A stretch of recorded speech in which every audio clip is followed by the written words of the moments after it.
Sore hari mulai menua di kota Baghdad. Matahari sudah condong ke barat, menyinari menara-menara masjid dengan warna emas kemerahan. Angin gurun yang lembut meniupkan bau pasar, rempah, buah zaitun, minyak wangi, dan asap roti yang baru diangkat dari tungku.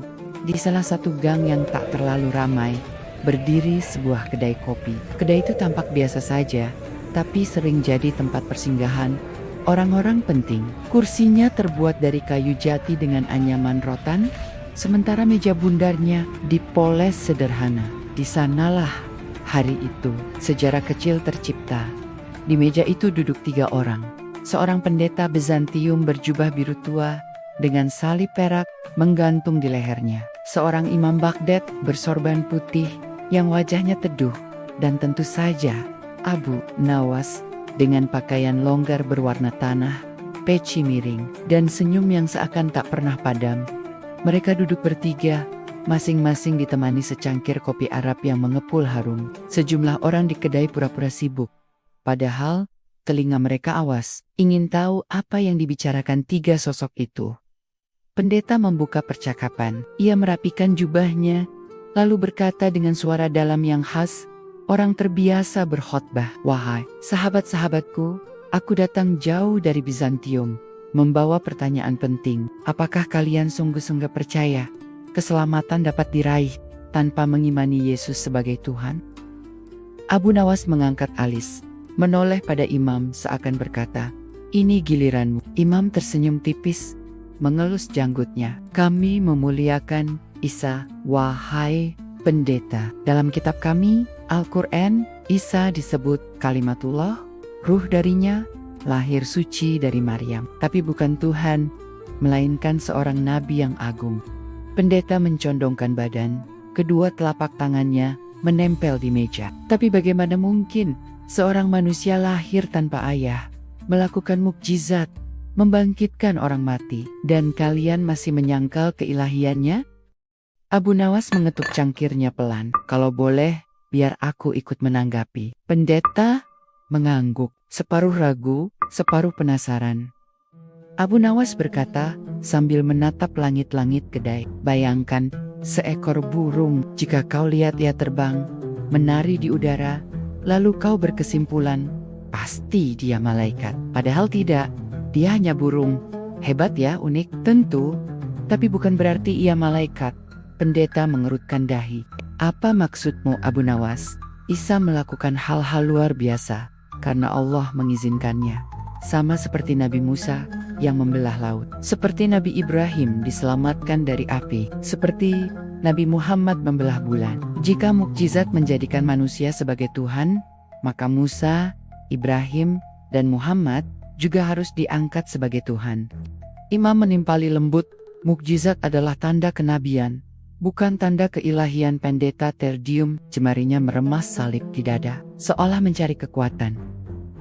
Tiba-tiba, dari meja sebelah, seorang lelaki tua dengan wajah penuh kerutan menyela. Maaf, tuan-tuan, aku tidak ingin lancang, tapi bolehkah aku mendengar lebih dekat? Percakapan kalian luar biasa. Abu Nawas tertawa lebar. Duduklah lebih dekat, wahai paman, di sini tak ada yang disembunyikan. Maka, lelaki tua itu menggeser kursinya. Diikuti 2 pemuda lain yang tampak seperti pedagang rempah, dan seorang wanita tua penjual kain yang pura-pura menata dagangan dekat pintu. Pendeta menarik napas. Kalau begitu, izinkan aku bercerita. Di gereja kami diajarkan, dunia ini telah jatuh dalam dosa sejak Adam dan Hawa. Karena itu Allah mengutus anaknya, Yesus, untuk menebus dosa seluruh manusia lewat penyaliban. Imam mengangguk pelan. Kami pun mengenal Adam. Dalam ajaran kami, ia memang khilaf, tapi Allah mengampuninya langsung. Tidak diwariskan sebagai dosa kepada keturunannya. Pendeta menatap tajam. Tapi bagaimana kalian bisa yakin Allah mengampuni begitu saja? Bukankah keadilan menuntut hukuman? Abu Nawas mengangkat tangannya, mengisyaratkan minta waktu. Wahai pendeta, izinkan aku mengisahkan satu perumpamaan. Silakan. Bayangkan seorang hakim agung. Suatu hari, datang seorang pencuri, terbuk terbukti mencuri. Tapi hakim ini sangat mencintai sang pencuri karena ia adalah putranya. Maka ia berkata, "Aku akan menghukum diriku sendiri. Biarlah aku yang dipenjara. Apakah menurutmu itu adil?" Pendeta membuka mulutnya, tapi tak segera menjawab. Abu Nawas melanjutkan, kini dengan suara lebih pelan tapi menusuk. Dalam keadilan, setiap jiwa memikul amalnya sendiri. Dalam kasih, Allah bisa mengampuni tanpa harus mengorbankan dirinya. Karena Dia Maha Kuasa, Dia tidak terikat oleh skenario yang dicipta manusia. Imam menepuk bahu pendeta dengan lembut. Kasih dan keadilan Allah tak terpisah. Dia tidak butuh menebus dosa dengan menyalibkan dirinya sendiri. Pendeta menggigit bibirnya. Tapi bagaimana dengan nubuatan para nabi dalam Taurat tentang Mesias yang akan menderita? Abu Nawas tersenyum miring. Kau sungguh ingin kita buka gulungan-gulungan lama itu? Atau kau ingin aku menceritakan satu kisah Abu Nawas saja, biar hatimu lebih ringan? Beberapa orang di kedai tertawa. Pendeta menghela napas, akhirnya ikut tersenyum. Baiklah, Abu Nawas, ceritakan padaku kisahmu. Maka Abu Nawas bercerita. Waktu itu, kata Abu Nawas sambil menegakkan duduknya, aku sedang berjalan di pasar Baghdad, kantongku kosong. Aku lapar, tapi tak punya dinar satupun. Lalu kulihat seorang penjaga toko buah. Ia berdiri dengan sombong, menatapku dengan mata meremehkan. Aku pura-pura menunduk malu, lalu berkata, "Wahai Tuan, bolehkah aku mengambil sebiji anggur saja, sekedar mengobati haus?" Pendeta menatap penasaran. "Apa jawabnya?" tanya imam. "Tidak," bentak si penjaga. "Pergilah kau, pengemis hina." Aku menatap matanya, lalu berkata dengan tenang, "Kalau begitu, izinkan aku menunggu di depan tokomu sampai Allah mengirimkan rizkinya kepadaku." Aku duduk di sana, menunggu. Tak lama kemudian, seekor burung melintas, menjatuhkan buah anggur, matang tepat di pangkuanku. Pendeta menahan tawa. "Kau pasti sedang mengarang." "Tidak, wahai pendeta. Allah ingin menunjukkan pada si penjaga toko bahwa rezekinya tidak tergantung pada kemurahan hati manusia. Dan aku belajar satu hal, kalau Allah berkehendak, Dia bisa menolong hambanya dengan cara yang tak masuk akal." Imam mengangguk. Itulah mengapa kami meyakini Allah bisa mengampuni langsung, tanpa perlu menurunkan dirinya ke bumi sebagai manusia. Pendeta menatap kosong ke meja, jemarinya memutar salib kecil di lehernya. Percakapan pun berlanjut. Orang-orang di kedai makin banyak yang mendekat. Ada yang berdiri di balik tiang, ada yang berpura-pura membersihkan lantai. Anak-anak kecil duduk di tangga dekat pintu, menahan napas setiap kali Abu Nawas hendak berbicara. "Wahai pendeta," ujar Abu Nawas setelah meneguk kopinya, "aku ingin bertanya balik. Jika Yesus adalah Tuhan, mengapa dalam Injil Ia berdoa kepada Bapa? Bukankah Tuhan tidak perlu berdoa?" Pendeta menghela napas panjang. Itulah misteri Tritunggal, bahwa Bapa, Anak, dan Roh Kudus adalah satu hakikat.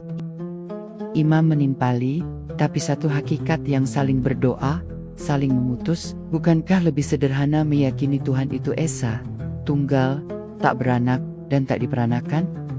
Pendeta termenung terdiam. Ia menatap jauh keluar kedai, ke arah jalanan yang mulai remang. Lampu-lampu minyak menyala satu persatu, memantulkan bayangan di tembok batu. "Kadang," kata pendeta lirih, "aku sendiri bingung menjelaskannya."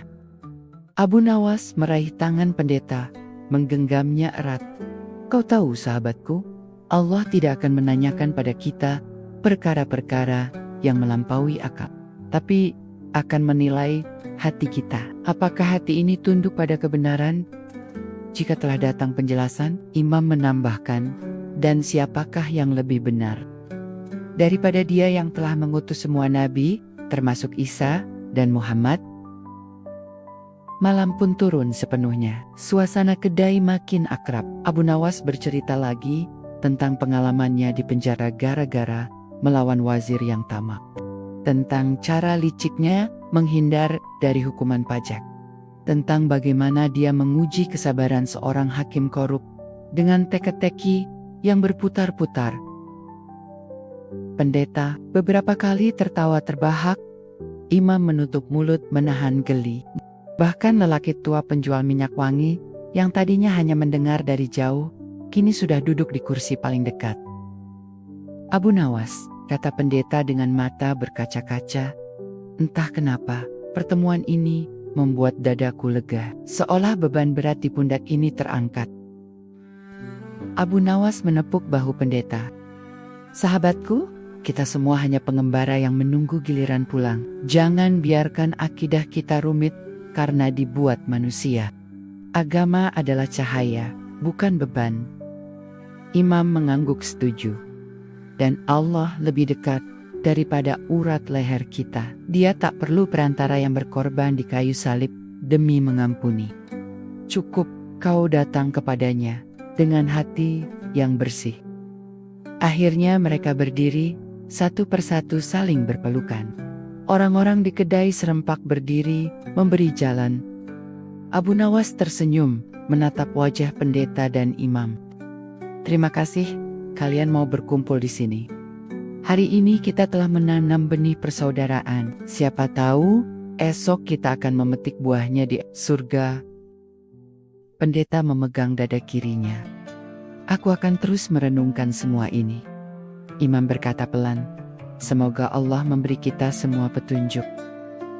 Mereka pun berjalan keluar, melangkah perlahan, menyusuri jalanan Baghdad yang temaram, diiringi bintang-bintang yang gemerlap bagai lampu-lampu harapan.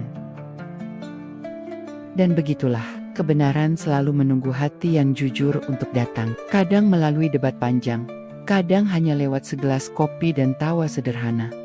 Wallahu alam bishawab.